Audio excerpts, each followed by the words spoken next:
የአውሮፓ ትልቅ ክለቦችን የተመለከተ ወቅታዊና ዕለታዊ ጥንቅሮችን ከምታደምጡበት የዩቲዩብ ቻናላችን የመረጃ ሰዓታችን ላይ ትገኛላችሁ። በርከት ያሉ ስፖርታዊ ጥንቅሮችን ለዚህ ሰዓት ይዘንላችሁ መተናል። በተለይም የአውሮፓ ትልቅ ክለቦች ላይ ትኩረት እናደርጋለን። የተወሰኑ ግን አገራዊ ጉዳዮችን እናነሳለን። ወደ 4 የሚጠጉ መረጃዎች እጃችን ላይ ስለደረሱም እነሱን እናደርሳችኋለን። በአውሮፓ ትልቆቹን ክለቦች የተመለከቱ ወቅታዊ ጥንቅሮችን እናነሳለን። የሀገራት የዓለም ዋንጫ የማጣሪያ ጨዋታዎች ቀጥለው እየተካሄዱ ነው። ከዛ ጋር የይዘን ተጨማሪ መረጃዎችን ዛሬ የሚዘንላችሁ መተናል። በሊግ ደረጃ ከምናነሳቸው ውስጥ አንደኛው የስፔን ላሊጋ ነው። ከላሚን ያማል ጋር በተያያዘ ተጨማሪ መረጃ ይዘን መተናል። ራፊኒያም ቃለመጠይቅ አድርጎ ነበር፣ የተወሰኑትን እንነግራችኋለን። የሪያል ማድሪድ ተጫዋቾች ከብሔራዊ ቡድን ግዳጅ ጋር በተያያዘ የምናደርሳችሁ መረጃ አለ። ጉዳት የገጠማቸው ስለ አሰልጣኞቻቸው እንዲሁም ስለ ሪያል ማድሪድ የቡድን ዜና እንነግራችኋለን። ከዛ ውጪ በአውሮፓ ዙሪያ የዓለም ከዋክብትን የተመለከተ ወቅታዊ መረጃ እናነሳና ለዛሬም ትንሽ ፈገግ የሚያደርግ ስፖርታዊ ጥንቅር ይዘን መተናል። ወደ ፕሪሚየር ሊግ መሸጋገሪያ እናደርገዋለን። የፕሪሚየር ሊግ መረጃ ሰዓታችን ላይ ከምናነሳቸው ጉዳዮች ውስጥ አንደኛውም ፕሪሚየር ሊጉ በተለይም የፕሪሚየር ሊግ እግር ኳስ ተጫዋቾች ማህበር አንድ ውሳኔን በተመለከተ ጥናት እያጤነ ነው ተብሏል። እንነግራችኋለን። የጋርዲዮላ ቡድን ዘንድሮ ለዋንጫ ቅድመ ግምት ከተሰጣቸውስ ቡድን ውስጥ አለ እንጂ ቅድመ የተሰጠው ቡድን አይደለም። ግን ስለ ጋርዲዮላ እና ዋንጫ አንድ ነገር ስንነግራችሁ ሲቲ እንዴት ቀዳሚ ያልሆነም ትላላችሁ። ከዛ ውጭ የቡድኑን ተጫዋች የተመለከተ ወሳኝ ጥንቅር ይዘናል። ጀሬሚ ዶኩን እናነሳለን። የቼልሲ ዝውውርን በተመለከተም አንድ ሰው ስህተት ሰርቻለሁ እያለ ነው። ስፔናዊ ኩኮሪያ በቼልሲው ተጫዋች ማለት ነው። ስለ አውሮፓ ሻምፒዮንስ ሊግ የሚለን ነገር አለ። ስለ ተጫዋቹ የምንላችሁ ነገር አለ። ከዛ ውጭ የቼልሲውን አማካኝ የስፍራ ተጫዋች የተመለከተ ጥንቅር ይዘናል። ከራሱ አንደበት ያገኘነውን እኛ ደግሞ ለቼልሲ ደጋፊዎች እናጋራችኋለን። ቼልሲዋን በድጋሚ አብራችሁን ቆዩ ብለናል። ሊቨርፑል ጥር ላይ አስገዳጅ ነገሮችን ሊያደርግ የሚችልባቸውም ዝውውሮች ሊፈጠሩ ይችላሉ። አንደኛው እንነግራችኋለን። ከዛ ውጭ ግን አንፊልድ ሮድን የተመለከተ ለየት ያለ ጥንቅር ይዘናል። ለሊቨርፑል ደጋፊዎች ተጨማሪ መረጃዎችን እናነሳለን። አርሰናል ዘንድሮ ለዋንጫ ይጠበቃል። ተጫዋቾቹ ሙሉ ይሄንን ነገር አምነው ለዋንጫ እየተጫወቱ እንደሆነ ተናግረዋል። አንደኛውን ሰው እናነሳለን። የቡድኑ ወሳኝ ተጫዋች ኑኖ ማዱኬን ከብሔራዊ ቡድን ግዳጅ ጋር በተያዘና እነዚሁም የአርሰናል ወጣት 3 ተጫዋቾችን የተመለከተ ጥንቅር ይዘናል። አንደኛው ለየት ያለ ነው፣ ትከታተሉታላችሁ። በማንቸስተር ዩናይትድ የመረጃ ሰዓታችን አንድ ዝውውር በጣም እንዳስደነገጣቸው የቀድሞ ተጫዋች እየተናገሩ ነው። ለመሆኑ የትኛው ዝውውር አስደነገጣቸው? ከዛ ውጭ ከዩናይትድ ስለለቀቁ ተጫዋቾች ለሩቨንና ሞሪሲስ የሚሉት ነገር አለ። የዩናይትድ ወጣት ተጫዋቾችና ከዝውውር ጋር በተያዘ ወጣቶቹ እናነሳለን። ከዛ ውጭ ግን በማንቸስተር ዩናይትድ በኩል ሰሞኑን እየተሰሙ ያሉ አንዳንድ ዝውውሮች አሉ። በተለይም ጥርን አስመልክቶ እነኚህን ዝውውሮች እናጠራቸዋለን። ዩናይትድ የትኞቹ ሊፈጽም ይችላል፣ የትኞቹ የመፈጸም እድላቸው በጣም ዝቅተኛ ነው የሚለውን በአስረጂ ምክንያቶች እንነግራችኋለን። እስከ ፕሮግራማችን ፍጻሜ ዛሬም ትቆያላችሁ። ለአጋርነታችሁ ከልብ እናመሰግናለን። የተወሰኑ ሀገራዊ መረጃዎች እናንሳና ወደ አውሮፓ እንሻገር። የኢትዮጵያ ዋንጫ የሁለተኛ ዙር ጨዋታዎች እየተካሄዱ እንደሆነ ይታወቃል። መረጃዎች እጃችን ላይ ከደረሱት ውስጥ ሀዲያ ሆሳዕና ከነገሌ አርሲ ያደረጉት ጨዋታ ሙሉ የጨዋታው ደቂቃ የተጠናቀቀው በአንድ አቻ ነው። በነገሌ አርሲ በኩል ሀቢብ ከማል 23ኛው ደቂቃ፣ እንደዚሁም በሀዲያ ሆሳዕና በኩል ብሩክ በየነ ግቦችን እናስቆጥረው ጨዋታው 1-1 ተጠናቀቀ። ስለዚህ ጥሎ ማለፍ ጨዋታ ስለሆነ በመለያ ምት ነገሌ አርሲ 8-7 አሸንፎ ወደ ቀጣዩ ዙር ማለፉን እንደዚሁ ሲያረጋግጥ በ90 ደቂቃ የተጫወተው ቦዲቲ ከተማ ከሀላባ ከተማ ያደረጉት ጨዋታ ነው። ቦዲቲ ከተማ ሀላባ ከተማን 2-0 አሸንፏል። አጥናፉ ቡሽና 53ኛው ደቂቃ ላይ እና እንደዚሁም 80ኛው ደቂቃ ላይ ሁለቱን ግቦች በማስቆጠር ቦዲቲ ከተማ ወደ 3ኛ ዙር መቀላቀሉን አረጋግጧል። ሌላኛው መርሃ ግብር ኢትዮጵያ ዋንጫ የሁለተኛ ዙር መርሃ ግብር መቻል ከምድረ ገነት ሽረ ያደረጉት ጨዋታ ነበረ። ጨዋታው በመቻል 3-0 አሸናፊነት ተጠናቋል። ክብሮም በረሃ የምድረ ገነት ሽረ ተጫዋቹ በራሱ መረብ ላይ ያስቆጠረ 53ኛው ደቂቃ ላይ፣ የሱፍ ታረቀኝ በፍጹም ቅጣት ምት የመቻልን የግብ መጠን 2:59ኛው ደቂቃ ላይ፣ 95ኛው ደቂቃ ላይ አብዱል ከሪም ወርቁ ሌላኛውን 3ኛ ግብ አስቆጥሮ መቻል ወደ ቀጣዩ ዙር ማለፉን አረጋግጧል። መቀለ ሰባ እንደርታ ከፋሲል ከነማ ያደረጉት ሌላኛው ተጠባቂ ጨዋታ ነበረ። መቀለ ሰባ እንደርታ 6ኛው ደቂቃ ላይ አሸናፊ ሀፍቱ ባስቆጠራት ብቸኛ ግብ ፋሲል ከነማን በማሸነፍ መቀለ ሰባ እንደርታ ወደ 3ኛው ዙር መቀላቀሉን አረጋግጧል። የኢትዮጵያ ዋንጫ የጥሎ ማለፍ ጨዋታዎች አልተጠናቀቁም። ውድ ቤተሰቦቻችን ቀሪ ጨዋታዎችም አሉ። በቀጣይ የመረጃ ሰዓታችን በሌላኛው ዩቲዩብ ገጻችን መረጃ ስናደርሳችሁ የምናካትተው ይሆናል። የአውሮፓ መረጃዎቻችን ይቀጥሉ። ላሚን ያማል ከባርሴሎና እና ሪያል ማድሪድ ጨዋታ በኋላ የጨዋታው አጀንዳም ነበረ ከውጤቱ በተጨማሪ። ከዚህ ጋር በተያዘ ታዲያ የማድሪድ እና የባርሴሎና ተጫዋቾች ለክለብ ሲጫወቱ በተቃርኖ ይገናኙ እንጂ አብዛኞቹ በብሔራዊ ቡድን ደረጃ ይጋራሉ። ስፔናውያን ናቸው። ለአብነት ያክል ከጨዋታው በኋላ ጸብ ውስጥ የወደቁት ላሚን ያማል እና ዳኒ ካርቫል ሁለቱም ስፔናውያን ናቸው። ከዚህ ጋር በተያዘ ዲያን ሁይሰንም ሌላኛው ስፔናዊ በጨዋታው ላይ ነበረ ነው። እሱም ሀሳቡን አጋርቷል። ዲያን ሁይሰን በክለብ ደረጃ ተቀናቃኞች ነን፣ ነገር ግን ከጨዋታው መጠናቀቅ በኋላ ነገሮች ሁሉ ይበርዳሉ። ለብሔራዊ ቡድን ሲሆን ደግሞ ለአንድ ዓላማ ነው የምንጫወተው። ስለዚህ በብሔራዊ ቡድን ላይ ስንገናኝ ምንም አይነት ችግር አይፈጠርም ብሏል። በዳኒ ካርቫል እና በላሚን ያማል መካከል ግን የተፈጠረው ግጭት እንዳልበረደ ይታወቃል። ወይም በይፋ ሚዲያ ላይ ሁለቱም ነገሩ እንደበረደ አልተናገሩም። በእርግጥ ዳኒ ካርቫል በጉዳት ምክንያት ከስፔን ብሔራዊ ቡድን ውጭ ሲሆን፣ በተመሳይ ላሚን ያማልም በጉዳት ምክንያት ከስብስብ ውጭ እንደሆነ ይታወቃል። ራፊኒያ ቀጣይ ስለ ግል ክብሮችም ትኩረት እንደማያደርግ ተናግሯል። እሱ በርካታ ግቦችን በርካታ ዋንጫዎችን ስለመሰብሰብ እያሰበ እንደሆነ ተናግሯል። በዚህ ዓመት ትልቅ ሽልማትን ጠብቆ እንደነበረ ከጠበቀው በተቃራኒ እንደገጠመው ተናግሯል። ከባሊዮን ዶር ሽልማት ጋር በተያያዘ ነገር ግን ብዙ ጊዜዎች አሉኝ፣ ስለሱ አልጨነቅም። አሁን የሚያሳስበኝ ነገር በርካታ ግቦችን ለባርሴሎና ማስቆጠርና በርካታ ዋንጮችን ማሸነፍ ነው። የግል ክብር ያንን ተንተርሶ ይመጣል ብሏል። ያው በማለዳው መረጃችን እንደነገርናችሁ ይሄ ተጫዋች ከጉዳት አገግሟል። በዋነኝነት የሚጠበቀው ደግሞ በቢልባኦ ጨዋታ ላይ ነው። ከኢንተርናሽናል ብሬክ በኋላ በቢልባኦ ጨዋታ ላይ ይገኛል ተብሎ ይታሰባል። ተጨማሪ መረጃዎችን ካገኘን ለባርሴሎና ደጋፊዎች እንዲሁም እናካፍላችሁ ይሆናል።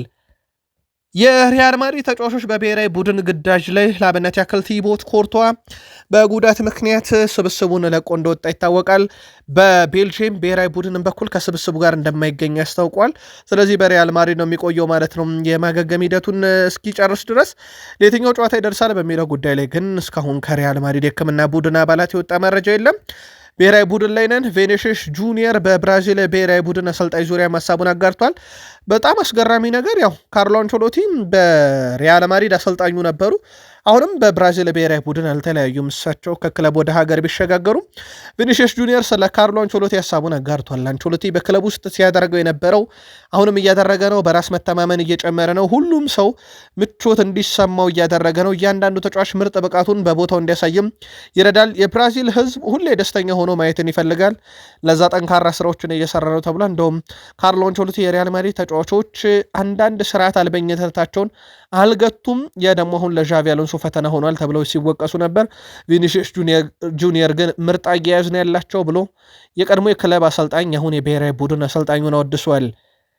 ካርሎ አንቸሎቲ ሪያል ማድሪድ የአማካይ ስፍራ ተጫዋች ማምጣት አለበት ብለዋል። በጣም ጥራት ያላቸው ተጫዋቾች ያስፈልጋሉ። ነገር ግን ሌላ ክሩስ እና ሌላ ሉካ ሞድሪች አሁን በዚህ ሰዓት ላይ ማግኘት ከባድ ነው። በእግር ኳስ ውስጥ የማይደገሙ ተጫዋቾች አሉ። አንደኛው ሉካ ሞድሪች እና ቶኒ ክሮስ ናቸው ብሏል። በሉካ ሞድሪች በኩል ያው ዕድሜው ከገፋ በኋላ ለዣቪ አሎንሶ ለእኔ ፍልስፍና የሆንም ካለ በኋላ ወደ ኤስ ሚላን አመርቷል። የጣሊያን ሴሪኤ የዚህ የውድድር ዓመት ኳስን በስኬት የማቀበል ቁጥር አንድ ተጫዋች በነገራችን ላይ ሉካ ሞድሪች ነው። በፕሪሚየር ሊጉ ቨርጅል ቫንዳይክ ነው።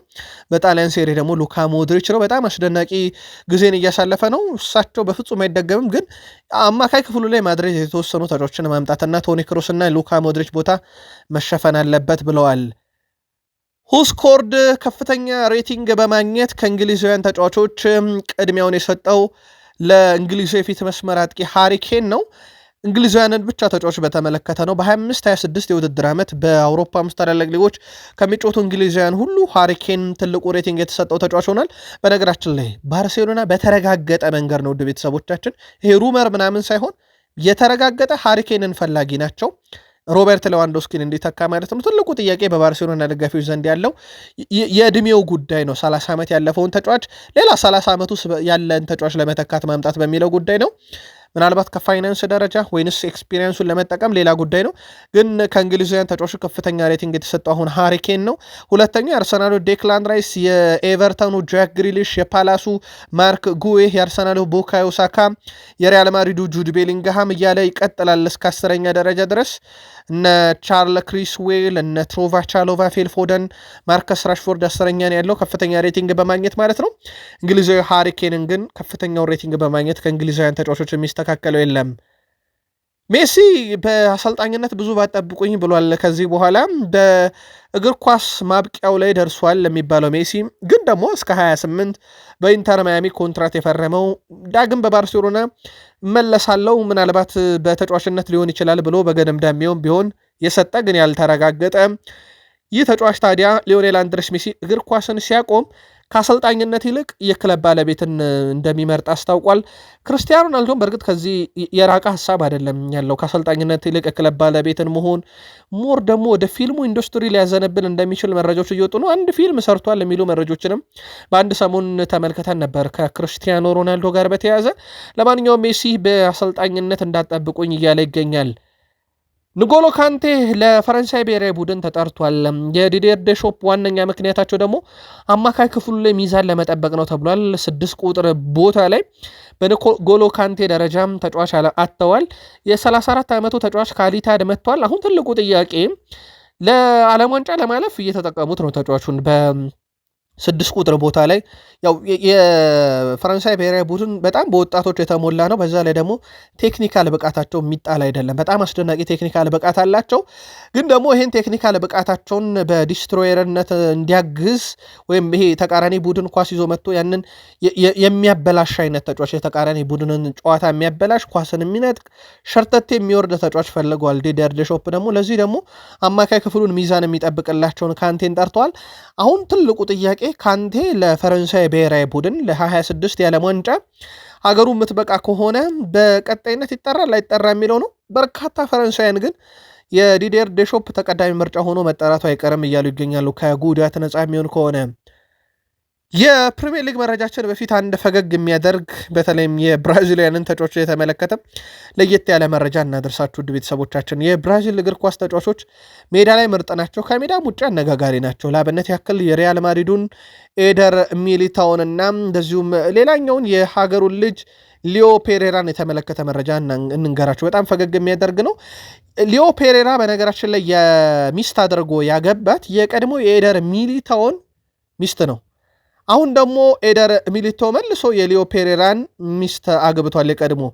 ስለዚህ አንዳቸው ለአንዳቸው ልጅ የእንጀራ አባት ሆነዋል ማለት ነው። በክለብ ደረጃ ደግሞ ለብራዚል ብሔራዊ ቡድን ሁለቱም ተጫውተዋል።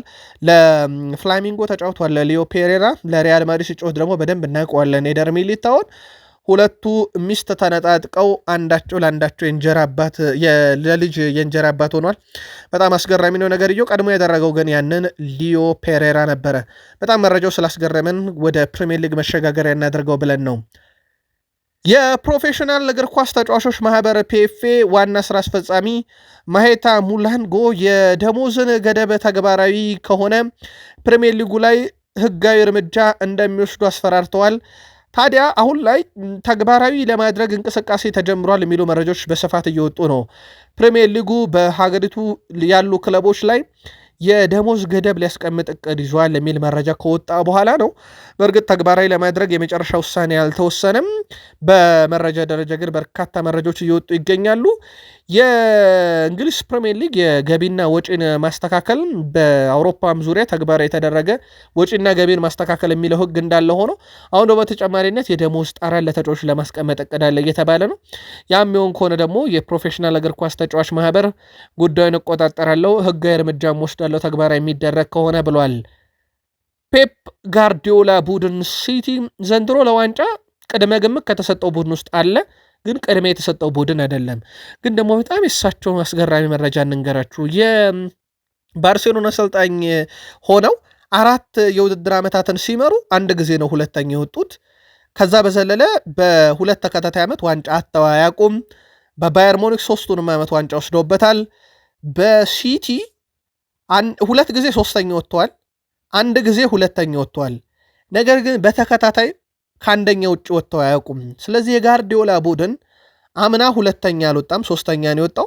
እስከዛሬ በነበረው ቀመር መሰረት ቀጣዩን ዓመት ዋንጫ ያነሳሉ እንደማለት ነው። ምክንያቱም የእሳቸው ቡድን ከአንድ ዓመት በላይ የዘለለ ዋንጫ አጥቶ አያውቅም። ይሄ በባየር ሙኒክም በባርሴሎናም በሲቲም እስከዛሬ የነበራቸው ሪከርድ ያንን ነው የሚያሳየው። ምናልባት ዘንድሮ ወደ አርሰናል ቀረበዋል። አርሰናልን የሚያሰጋው ቡድን ሊቨርፑል ነበረ እስከተወሰኑ ሳምንታት። አሁን የሚያሰጋው ቡድን ወይም ተፎካካሪ ሆኖ ቀጥተኛ የመጣው ሲቲ ሆኗል። ሲቲና ጋርዲዮላ ለአርሰናል ትክክለኛ ስጋት አይሆንም ወይ? ከዚህ ዳታ አንጻር መልከታችሁን አድርሱን። ጀሬሚ ዶኩን እናንሳ። በጀሬሚ ዶኩ በኩል ያው የሳምንቱ ምርጥ ተብሎ እንደተመረጠ ነግረናቸዋል። ጀሬሚ ዶኩ በነገራችን ላይም ባለፉት 4 ጨዋታ ለማንቸስተር ሲቲ በ3 ግቦች ላይ ተሳትፏል። 2 ግብ እንደዚሁም ደግሞ 1 አሲስት አለው። አንድ ጊዜ የጨዋታ ኮከብ ተብሎ ተመርጧል። የሳምንቱ ምርጥ ተብሎ ተመርጧል። ወደ 8.5 ሬቲንግ ተሰጥቶታል። ተጫዋቹ በውድድር ዓመቱ ይህ ፐርፎርማንሱ ምናልባት በትልቁ የተጠቀሰው የዚህ ሳምንትና የወሩ ሆነ እንጂ ከመጀመሪያውም ጀምሮ በድንቅ ብቃቱ ላይ ነው የሚገኘው። እሱ ዘንድሮ ትልቅ ዋንጫዎችን ማንሳት የሚችል ቡድን ውስጥ ነኝ ያለሁት። ቡድኑ በራስ መተማመኑ ከፍ ያለ ነው። ከአምናው ብዙ ተሻሽለናል እያለ ነው ጀሬሚ ዶኩ። በእርግጥ ከአምናው የተሻለ ይመስላል ሲቲ። በእርግጥ አምና እዚህ አካባቢ ላይ በጣም ተቸግሮ ነበረ። ካስተዋላችሁም ባሊዮንዶር ሽልማት በኋላ በጣም የተቸገረበትን ጊዜ አሳልፎ ነበረ ቡድኑ የሮድሪ ሽልማት በኋላ እና ጉዳቱም የመጣው ከዛ በኋላ ነበረ። አሁን ታዲያ ጀሬሚ ዶኩ ካምናው በጣም የተሻለ ጊዜን እያሳለፍ ነው። ቡድኑም ካምናው በጣም የተሻለ ነው ሲል ተደምጧል። ጋቦናዊ የፊት መስመር አጥቂ ፒየር-ኤመሪክ ኦባሜያንግ ወደ ቼልሲ ማምራቱ ስህተት ብሎታል። ቼልሲ ማቅናቴ ስህተት ነበር ያለው ኦባሜያንግ በወቅቱ በባርሴሎና መጥፎ ሁኔታ ላይ ነበርኩኝ ሲል ተደምጧል። በወቅቱ ቤቴ ተሰርቆ ነበር፣ ባርሴሎና ደግሞ ተጫዋች መሸጥ ያስፈልገው ነበር ሲል ኦባሜያንግ አስታውቋል። አክሎም ባርሴሎና እኔን ወይም ዴፓይን መሸጥ ነበረበት። በሰዓቱ ብቸኛ ጥያቄ ያቀረበልኝ ክለብ ቼልሲ ነበር። ወደ ቼልሲ መጣሁኝ፣ ግን ትልቅ ስህተት የሰራሁት በህይወቴ ለቼልሲ ፌርሜን አኑሬ መጫወቴ ነው ብሏል። ከዛ ውጭ ግን ዝርዝር መረጃ አላገኘንም። ይሄ ምክንያቱ ምንድን ነው? በቼልሲ ፈርሞ ሲጫወት የገጠመው ነገር ምንድን ነው? በግሉ ያየው ችግር ምንድን ነው በሚለው ጉዳይ ላይ ግን ማብራሪያ አልሰጠበትም። ለቼልሲ መፈረሜ ግን ስህተት ነበር ብሏል። ስፔናዊው የመስመር ተጫዋች ማርክ ኩኩሬያ ቼልሲ በቀጣይ ሻምፒዮንስ ሊግ ጨዋታ ባርሴሎናን የማሸነፍ እድል እንዳለው ቡድኑ ተናግሯል። ቡድናችን ባርሴሎናን አጨዋወት መረዳት ጀምሯል የሚለው ኩኩሬያ ያ ለእነሱ ችግር ሆኖባቸዋል ብለዋል። በጠንካራ የተከላካይ ክፍል ያለውን ቡድን በተለይም በየጨዋታው ግብ ሳይቆጠርበት መውጣት ካልቻልክ ጨዋታዎችን ማሸነፍ አስቸጋሪ ነውና አሁን ያንን የባርሴሎናን ችግር ጥንካሬ ሁሉም ቡድን ተረድቶታል ብሏል። ስለ ጨዋታው ያነሳው ኩኩሬላ በባርሴሎና ሁልጊዜም ጥንካሬው የሚጠቀስ ቡድን ነው።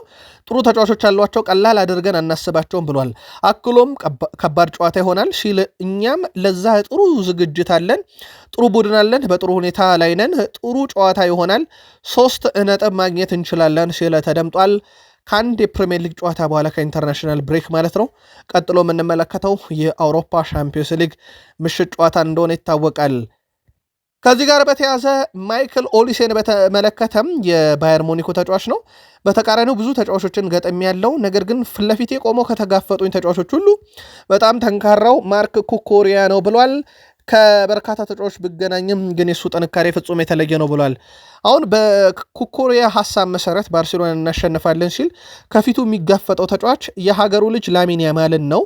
እንደውም በአንድ ሰሞን ከጨዋታው ድልድል በኋላ ሲናገር የኢንተርናሽናል ብሬክ ጨዋታዎች ከተጠናቀቁ በኋላ ስለሆነ ከላሚን ያማል ጋር በተቃራኒ የምንገናኘው ጉዳት እንኳን ባደርስበት አይቆጨኝም የሚል ይዘት ያለው ሐሳብ ወይም እሱን በመከላከል ሂደት ላይ ሁሉንም እንደሚያደርግ ግን ጉዳት ቢያስተናግድ ያው ስፔን አትጎዳም ሀገሬ፣ ምክንያቱም የሀገራት ጨዋታ ከተጠናቀቀ በኋላ ስለምንገናኝ ጥሩ አጋጣሚ ብሎታል።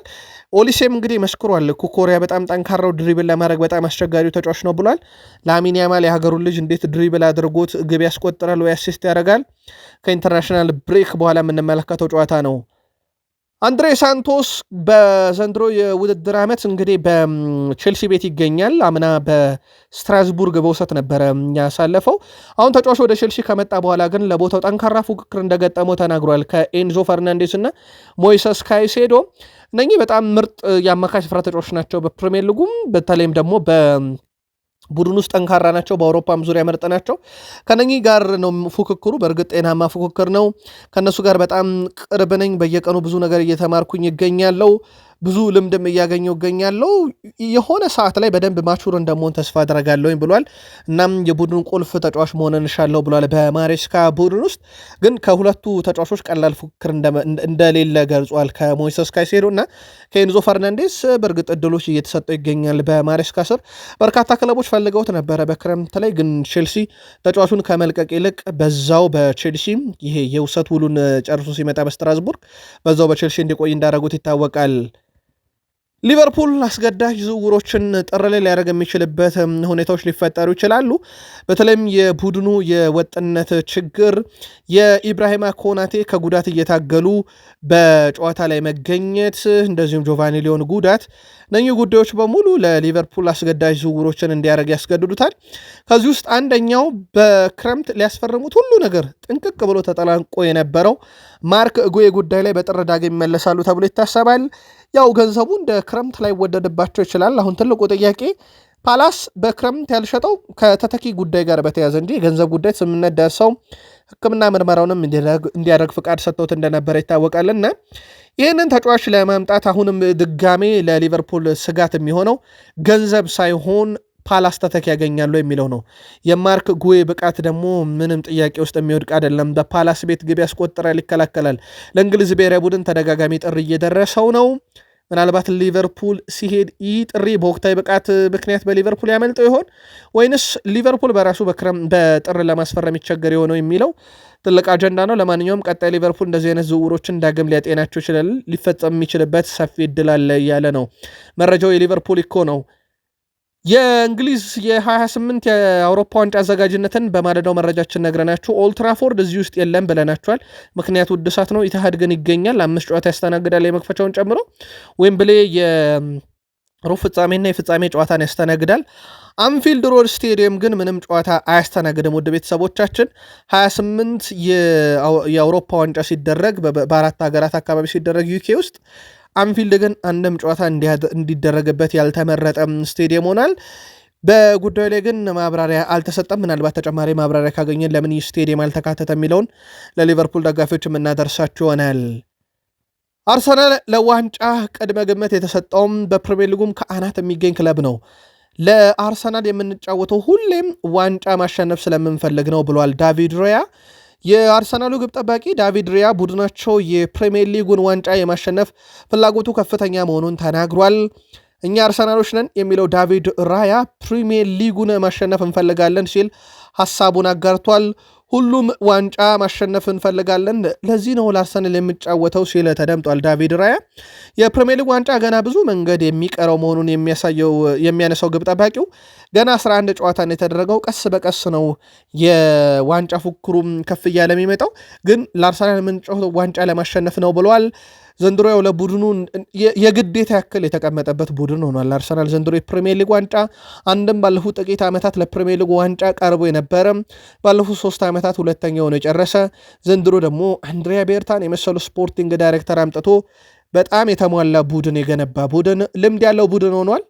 ያ ቡድን ለዋንጫ ሲታጭ ታዲያ አብዛኞቹ ዋንጫ መብላት አለበት ሲሉ ዳቪድ ራያም ሁሉንም ዋንጫ ማሸነፍ ስለምንፈልግ ነው ለአርሰናል የምንጫወተው ብለዋል።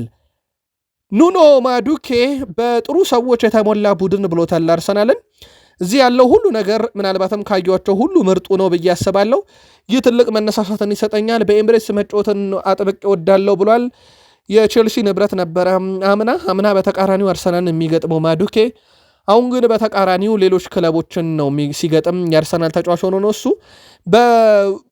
በቼልሲ የነበረው የእግር ኳስ ሕይወቱ ጥሩ የሚባል ነበረ በማዱኬ በኩል። ግን ደግሞ አንድ አጋጣሚ ተፈጠረ። ቼልሲ ቤት ውስጥ እንደ ኤስታቪዮ ያለ በጣም ወጣት ተጫዋች ወደ ቡድኑ መጣ። ፓልመር አለ፣ ፔድሮ አለ።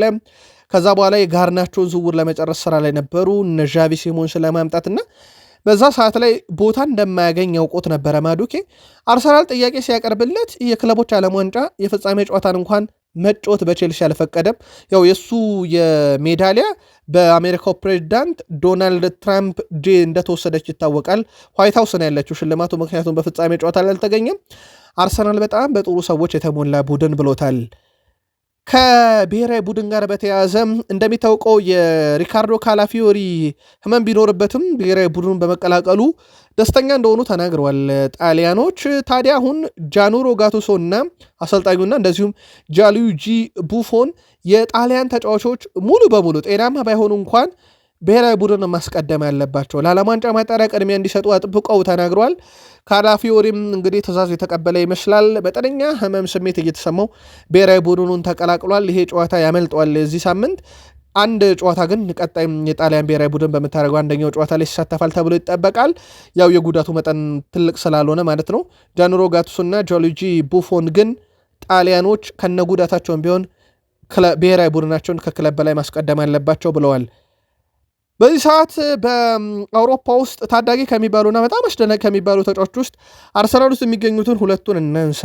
የማይል ሉዊስ ስኬሊ እና ኢታን ዋኔሪን ጉዳይ በተመለከተ በወጣት ተጫዋቾች ሆነው በዝውውር መስኮቱ ላይ ውድ ዋጋ ያወጣሉ ብሎ ትራንስፈር ማርኬት ካስቀመጣቸው ምርጥ 10 ተጫዋቾች ውስጥ ሁለቱ ይጠቀሳሉ፣ ኢታን ዋኔሪና እንደዚሁም ማይል ሉዊስ ስኬሊ። ሁለቱም ግን የብሔራዊ ቡድን ጥሪ አደጋ እየገጠማቸው ይገኛል። ኢታን ዋኔሪ በዋናው ብሔራዊ ቡድን መጫወት ይፈልጋል፣ ግን ያንን እድል ሊያገኝ አልቻለም። ከ21 ዓመታች ይጠራል። ማይል ሉዊስ ስኬሊ ደግሞ ጭራሽ በቶማስ ቱሄል የመጫወቻ ደቂቃ ተጠይቆበታል በአርሰናል ቤት። ሁለቱም ተጫዋቾች በትራንስፈር ማርኬት በኩልም ጥር ላይ በአርሰናል ቆይታቸው የተረጋገጠ ባይሆንም ከተለይም ከማይል ሉዊስ ስኬሊ ጋር በተያያዘ ግን በዝውውር ሂሳባቸው በጣም ትልቅ ዋጋ ከሚወጡ ምርጥ 10 ታዳጊ ተጫዋቾች ውስጥ አካቷቸዋል። ሌላ አንድ ታዳጊ እናንሳ፣ ማክስ ዶማን። የኳስ ችሎታው በጣም አስደናቂ ነው። አንዳንድ ነገሮቹ የ15 ዓመትም ልጅ አይመስልም። ድሪብሎቹ፣ ቴክኒካል ብቃቱ በጣም የተለየ ነው። በነገራችን ላይ ማክስ ዶማን በትላንትናው ዕለት ለብሔራዊ ቡድኑ ሲጫወት ከ19 ዓመት በታች ቡድን ለአውሮፓ ዋንጫ ለማለፍ ሉታኒያን እና እንግሊዝ ሲጫወቱ ፍጹም ቅጣት ምት ለእንግሊዝ ብሔራዊ ቡድን አስገኝቷል። እንደ አጠቃላይ 4ኛ ፍጹም ቅጣት ምቱን ሲያስገኝ ነው በ2025 ለአርሰናል እና ለእንግሊዝ ሲጫወት ማለት ነው።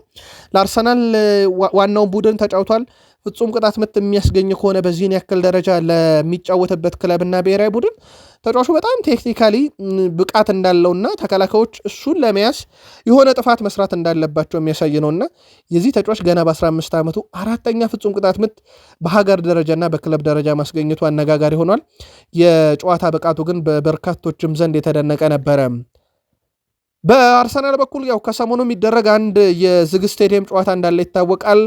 ምክንያቱ ደግሞ አንድም ሀገራት ጨዋታ ላይ ስላሉ ክለቦች ጨዋታ የላቸውም። ሁለት ደግሞ ይህ ጨዋታ ያስፈለገበት ምክንያት ጉዳት ላይ ያሉ ተጫዋቾች የጨዋታ ጊዜ እንዲያገኙ ነው። በዚህ መሰረት እነ ጋብርኤል ሱስ እነ ካይ ሃቨርዝን ጨምሮ በአርሰናል ውስጥ ረጅም ጊዜ ጉዳት ላይ ነበሩ፣ ግን ከጉዳት አገግሞ ከፊትነስ ጋር በተያዘ የሚጠበቅባቸው ተጫዋቾች ግልጋሎት ይሰጣሉ ተብሏል። እነ ቤን ዋይትም ጭምር በዚህ ላይ ይገኛሉ ተብሎ ይታሰባል። ሌላኛው በሀገራት ደረጃ ጥሪ ያልቀረበላቸው እዛው አርሰናል ውስጥ የቀሩ ተጫዋቾች በዚህ ጨዋታ ላይ ይካፈላሉ ተብሏል። ምናልባት ጨዋታው መቼ ይደረጋል፣ ከተደረገም ደግሞ እንዴት እነማን ተሳተፉ በሚለው ጉዳይ ላይ ተጨማሪ መረጃዎችን አጣርተን እናመጣዋለን። ማክቶሚኔ እንደለቀቀ ስሰማ ደንግጫለሁ ብለዋል ኦሊገነ ሶልሻየር። የቀድሞ የማንቸስተር ዩናይትድ አሰልጣኝ ኦሊገነ ሶልሻየር ስኮት ማክቶሚኔ ክለቡን መልቀቅ አልነበረበትም በማለት ተናግረዋል። በመልቀቁ በጣም ደንግጬ ነበር ያሉት አሰልጣኙ ክለቡን የሚያውቁና የሚረዱ የአካዳሚ ተጫዋቾች አስፈላጊ እኮ ናቸው ብለዋል። አክሎም እሱ ጣሊያን ውስጥ ምን ያህል ምርጥ ተጫዋች እንደሆነ አሳይቷል። በክለብህ ውስጥ እንዲኖር የምትፈልገው አይነት ስብዕናም ያለው ተጫዋች ነው ብሏል። ከብቃትም ባሻገር እናም የስኮት ማክቶሚኔ ማንቸስተር ዩናይትድን መልቀቅ እኔን ያስደንግጦኛል ብለዋል። በእርግጥ በርካታ ዩናይትዳውያን ይህንን ዝውውር ተቀብሎታል ለማለት ይቸግራል። ምናልባት በሀሳብ መስጫ ሳጥናችን ላይ ሀሳባችሁን ብታጋሩን ደስ ይለናል። የማክቶሚኔ ማንቸስተር ዩናይትድን መልቀቅ ከዛን ማኑኤል ኡጋርቴ መምጣት ተገቢነቱ እንዴት ያለ ነው ብላችሁ ትገመግማላችሁ? እናንተን አጋሩን። ግን ኦሌ ጉናር ሶልሻየር ፍጹም ሊደረግ መፈጸም ያልነበረበት ዝውውር ብለውታል። ሌላ ያነሷቸውም ሀሳቦች ነበሩ። አሁን ላይ በባርሳ ጥሩ ጊዜ እያሳለፈ ነው ብለው ደግሞ ራሽፈርድንም አድንቀዋል። ኦሌ ሶልሻየር በማንቸስተር ዩናይትድ አሰልጣኝነት ከተሰናበቱ በኋላ ከእንግሊዙ የመስመር አጥቂ ማርከስ ራሽፎርድ ጋር ተነጋግረው እንደማያውቁ ገልጸዋል። ክለቡን ከለቀኩ በኋላ ከማርከስ ጋር አውርቼ አላውቅም፣ በእርሱ ህይወት ላይ ምን እንደተፈጠረም አላውቅም፣ ነገር ግን አሁን ላይ እንደማየው ከሆነ እርሱ በባርሴሎና በጣም ጥሩ ጊዜን እያሳለፈ ነው ብለዋል። እርሱ በማንቸስተር ዩናይትድ ቤት የመጨረሻ ዓመታቶች ጥሩ እንዳልነበሩ ግን ግልጽ ነው ብለዋል። አሁን በባርሴሎና ያሳየው ግን ወደ ቀደመ ብቃቱ እንደተመለሰ አረጋግጧል ብለዋል። ወደ ዩናይትድ የመመለሱ ነገር የከተመለት ይመስላል። ምናልባት ከሩበን አሞሪም ጋር ግልጽ ጸብ ውስጥ ስለገቡ እሳቸው ድጋሚ ያጫውታል ተብሎ አይታሰብም። ግን የማርከስ ራሽፎርድ የብቃት ሁኔታ ለዩናይትድ አሁን ያለው ወቅታዊ ብቃት ለዩናይትድ መጫወት የሚያስችለው አይደለም ወይም በተለይም ያው እሱ የሚጫወተው የክንፍ አጥቂ ሆኖ ነው የሚጫወተው። አሁን በዛ ቦታ ላይ እንደ ማቲያስ ኩናን ያለ ተጫዋች ይጠቀማሉ ሩበን አሞሪም። እነ ሜሰን ማውንተርም ሲጠቀሙ ተመልክተናል። በእርግጥ በዩናይትድ በኩል የጋርናቾ መልቀቅ በራሱ ቦታው ላይ ሌላ ትልቅ ተጫዋች በቦታው ላይ ብቻ ያመጣሉ ተብሎ ሲጠበቅ ነበር። ግን ዩናይትድ ሁነኛ ሰው በቦታ ላይ አላመጣም። ማቲያስ ኩና ንጹህ የ10 ቁጥር ተጫዋች ነው፣ ግን በዛ ቦታ እየተጠቀሙት ነው። ለማንኛውም ኦሌ ጉናር ሶልሼር መርጦ ሆኗል ብለዋል። ሌላ ያነሱት ነጥብ በማንቸስተር ዩናይትዱ ወቅታዊ ሁኔታ ላይ ነው። ሶልሼር በትክክል ከተተገበረም ለመግጠም የሚያስፈራ ቡድን ብለውታል ዩናይትድን። ሲስተሙ እንዲሰራ ቡድኖች አንተ ላይ ጫና እንዲፈጥሩ ያስፈልጋል። አሁን ላይም ዩናይትድ 60 ወይም 65 በመቶ የኳስ ቁጥጥሮች ኖሮት ከሚያሸንፈው ይልቅ 50 በመቶ ወይም 45 በመቶ የኳስ ቁጥጥር ኖሮት የሚያሸንፈው እንደሚበዛ ታያለ። ስለዚህ የዩናይትድ ሲስተም ሞር ከኳስ ውጭ ያለው ነው በጣም አደገኛውና ሲስተሙ የሚሰራ ከሆነ ሌሎች ክለቦች ዩናይትድን ለማሸነፍ ይቸገራሉ እያለ ይገኛል። ሲስተሙ በማንቸስተር ዩናይትድ ሰርቷል አልሰራም በሚለው ጉዳይ ላይ ግን እሳቸው ማረጋገጫ ከመስጠት ይልቅ ሲስተሙ ሙሉ ለሙሉ ሲለመድ በዩናይትድ ቤት ለመግጠም አስቸጋሪው ቡድን ብለውታል። ቤልጂየማዊው የማንቸስተር ዩናይትድ ቁጥር 1 ግብ ጠባቂ ሼን ላመንሽ ለሀገሩ በዚህ ሳምንት ጨዋታ ያደርጋል ተብሎ ይጠበቃል። ያው ቀደም ባለው መረጃችን ከስብስብ ውጭ እንደሆነ ነግረናቸዋል። ቲቦት ኮርቷ በጉዳት ምክንያት ወደ ሪያል ማድሪድ ተመልሷል። የዩናይትዱ ግብ ጠባቂ ሼን ላመንሽ ለዚህ የታጨው ዋናው ሰው እንደሆነ ይታወቃል።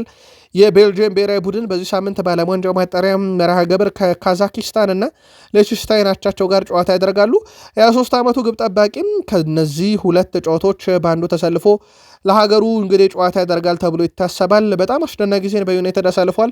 በርካታ መወድሶች ቀርበውለታል። ምናልባት የጨዋታ ጊዜ እንግዲህ ገና ጅማሩ ላይ ስላለን ወደፊት ደግሞ ሞር ሼን ላመንሽ የሚገመገምበት ይሆናል። ለሀገሩ ግን ለመጫወት ጥሩ አጋጣሚ እንደተፈጠረለት ይታወቃል። እንግሊዛዊው የመስመር ተመላላሽ ሃሪ አማስ ወደ ዩናይትድ ሊመለስ ይችላል የሚሉ መረጃዎች ወጥተው እኛም ከሰሞኑ ጉዳዩን አደረሰናችሁ ነበረ። እንግሊዝ የመስመር ተመላላሽ ሃሪ አማስ በጥር የዝውውር መስኮት ወደ ማንቸስተር ዩናይትድ እንደማይመለስ ገልጿል። በሻምፒዮንሺፑ ክለብ ሼፊልድ ጥሩ ቆይታን እያደረገ የሚገኘው ተጫዋቹ የውሰት ውሉ በጥር ወር ላይ እንደሚያበቃ ይታወቃል። ሆኖም ተጫዋቹ የውሰት ውሉ ሲያበቃም በጥር ወደ ዩናይትድ ይመለሳል ተብሎ እንደማይጠበቅና ይልቁንስ ተጨማሪ 6 ወራትን የውሰት ጊዜውን አራዝሞ በዛው በክለብ ውስጥ ከውድድር ዓመቱ መጨረሻ ይቆያል ተብሏል። የማንቸስተር ዩናይትድ ሰዎች ተጫዋቹ በሼፊልድ ቤት እያሳየ በሚገኘው አቋም እየተሰጠው ባለው ደቂቃ ደስተኛ ናቸው ተብሏል። ስለዚህ በዛው ክለቡ እንደሚቆይ ነው መረጃዎች እየወጡ የሚገኙት።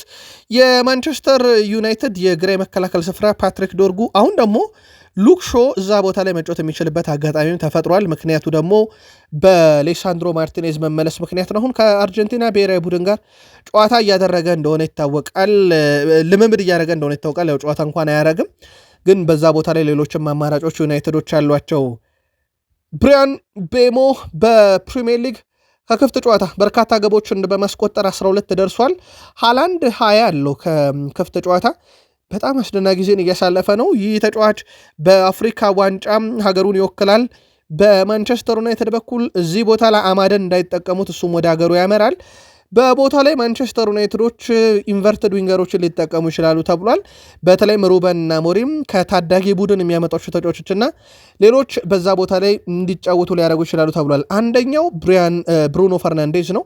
ብሩኖ የቀኙን ይዞ ማቲያስ ኩና ግራውን፣ ከዛ ምናልባት ኮቢ ሜኖም የ10 ቁጥር ሚና ወስዶ ሊጫወት የሚችልበት እድል ሊፈጠር ይችላል እየተባለ ነው። አሊያም ሜሰን ማውንት የብሩኖን ቦታ ተክቶ እንዲጫወት ወይም ካልሆነ ደግሞ ብሩኖን በቦታው ላይ ትቶ የሜሰን ማውንትን ሚና በዛ ቦታ ላይ ሊጠቀም ይችላል እየተባለ ነው። በዛ ቦታ ላይ ዝውውር ግን ላይፈጸም እንደሚችል ነው ፋብሪዚዮ ሮማኖ ያስነበበው። ብሩኖን ስላነሳን የፖርቱጋልና የፒኤስጂ ወጣት ጥበበኛ ጆዋ ኔቬስ ብሩኖ በብሔራዊ ቡድን እያደረገለት ያለውን እርዳታ ተናግሯል። ብዙ ልምድን ባካበቱ የብሔራዊ ቡድን አጋሮች ዘንድ ተቀባይነትን አግኝቻለሁ ያለው ኔቬሽ ሁሉም ረድተውኛል፣ ለዚህም በጣም አመስጋኝ ነኝ ብለዋል። በመቀጠል የብሩኖን በተመለከተ እሱ እርዳታው በጣም ከፍ ያለ ነው። ብሩኖ ለእኔ አስፈላጊው ሰው ነበረ ብሏል። ብሩኖ ብዙ አግዞኛል፣ በቶሎ እንድዋሃድ የተቻለውን አድርጓል። እንዲሁም በምጨናነቅ ጊዜም ከጎኔ ሆኖ ከረዱኝ ሰዎች ውስጥ ይጠቀሳል ብሎ ብሩኖ ወድሷል። ይህን ነገር ካስታወሳችሁ ወደ ዩናይትድ የመጡ ተጫዋቾች እነ ዲዬጎ ሊዮንን ጨምሮ በርካቶቹ ብሩኖ ፈርናንዴስ አቀባበል እንዳደረገላቸው ቤት መፈለግ ላይ ጭምር እንዳገዛቸው ሴላመንስ ጭምር ይሄን ምስክርነት ሰጥቷል።